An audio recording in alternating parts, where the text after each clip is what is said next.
আসসালামু আলাইকুম গাইস, কেমন আছেন আপনারা? আশা করি ভালো আছেন। তো আজকে পাকাইতেছি আবিয়াত মজবুত মজবুত আবিয়াত। এই যে আমি দুই মুরগি পাকাইতেছি, আবার চিকেন সেদ্ধ দিছি, পরে চিকেনটা উঠাইয়া বরণের ভিতরে দিয়ে দেবো। আর এই যে পানিটা, এই পানিটার ভিতরে রাইসটা ছেড়ে দেবো। এই যে রাইস ভিজিয়ে রাখছি, এই যে আবিয়াত মজবুত হয়ে যাবে। তো কেমনে করি চেষ্টা করবো দেখানোর জন্য।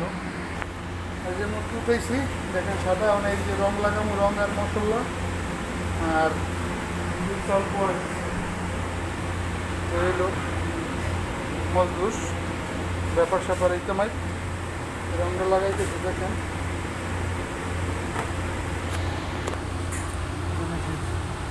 রং মিশিয়েছি, মশলা মিশিয়েছি। আমি বাজব চিকেন রোল দিয়ে গেল।